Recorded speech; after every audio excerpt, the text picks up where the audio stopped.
काय सांगाल घरांनी परिकरांना म्हणजे शंभूराजेंना घेऊन शंभूराजेंनी माझ्याशी चर्चा करावी. मी नाही ऐकलं मनोज पाटील जरांगे साहेब काय नेमकं बोललेत, कारण मी आज दिवसभर बाहेर आहे. उद्या छत्रपती शिवाजी महाराजांची वागणूक राजधानी साताऱ्यामध्ये येत आहेत. त्याच्या सगळ्या कार्यक्रमाच्या नियोजनामध्ये मी आहे. त्यामुळं नेमकं मान्य मनोज दादा काय बोललेत हे मला माहित नाही. ती माहिती घेतल्याशिवाय बोलणं योग्य नाही.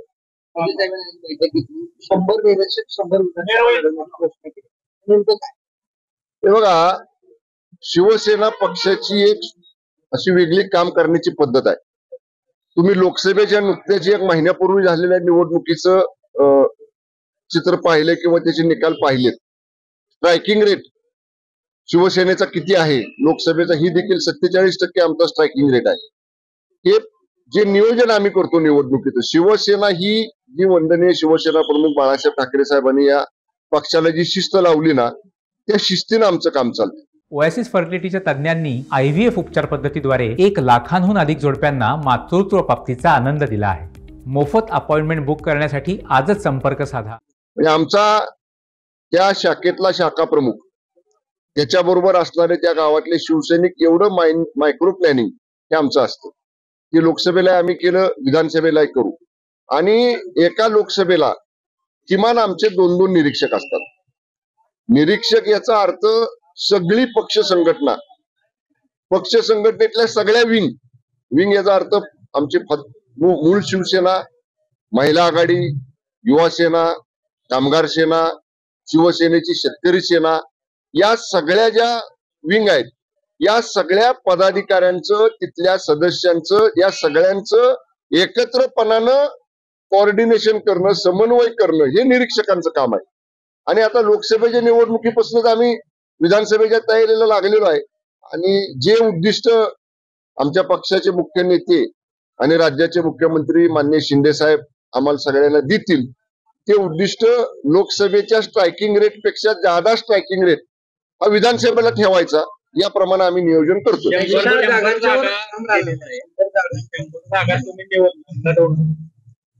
जागा किती लढवायच्या महायुतीमध्ये हे मान्य शिंदे साहेब, मान्य फडणवीस साहेब आणि मान्य दादा आणि मित्र पक्षाचे मान्य आठवले साहेब, जानकर साहेब, हे जे आमचे मित्र पक्षाचे नेते आहेत, हे सगळे एकत्र बसून ठरवतील.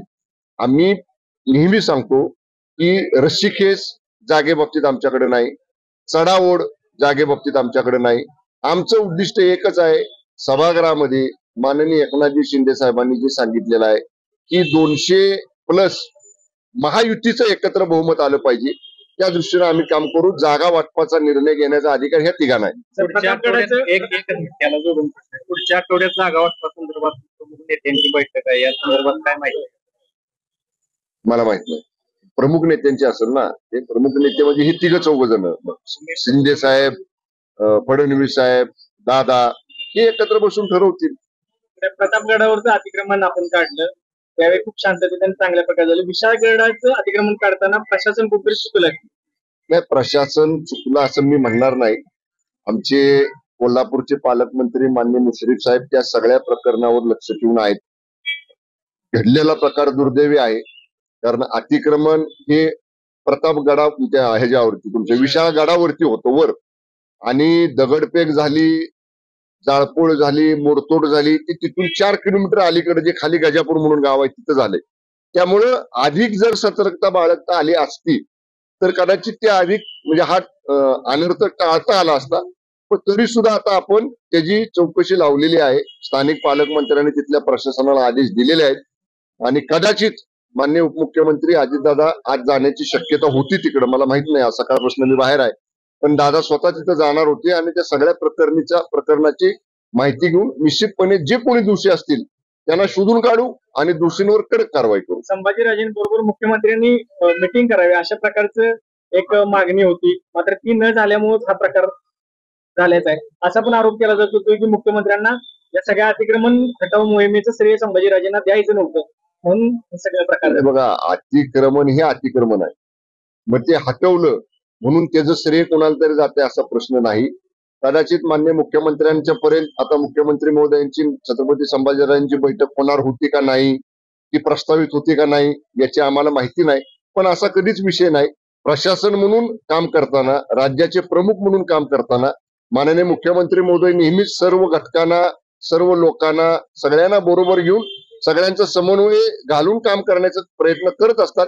त्यामुळं मला तर काय असं वाटत नाही या बाबतीत काय घडलं असेल छत्रपती संभाजीराजांच्या बाबतीत.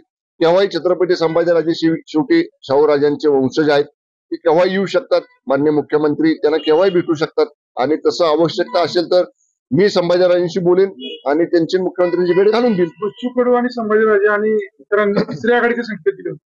संकेत बघू ना, आता अजून ते संकेत आहेत. जेव्हा पुढे अजून वेळ बराच आहे निवडणुकीला. बच्चू कडूंचा विश्वास माननीय मुख्यमंत्र्यांवर आहे.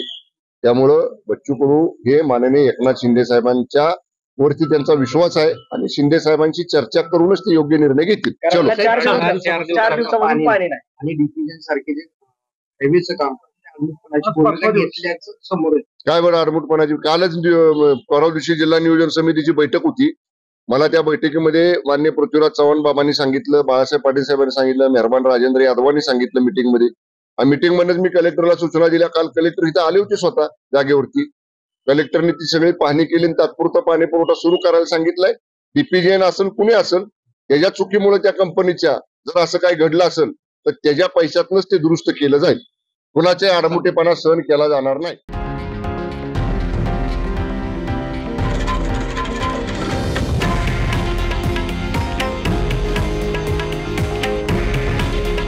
हे आहे देशातील नंबर 1 न्यूज नेटवर्क आणि आपण पाहत आहात TV9 मराठी.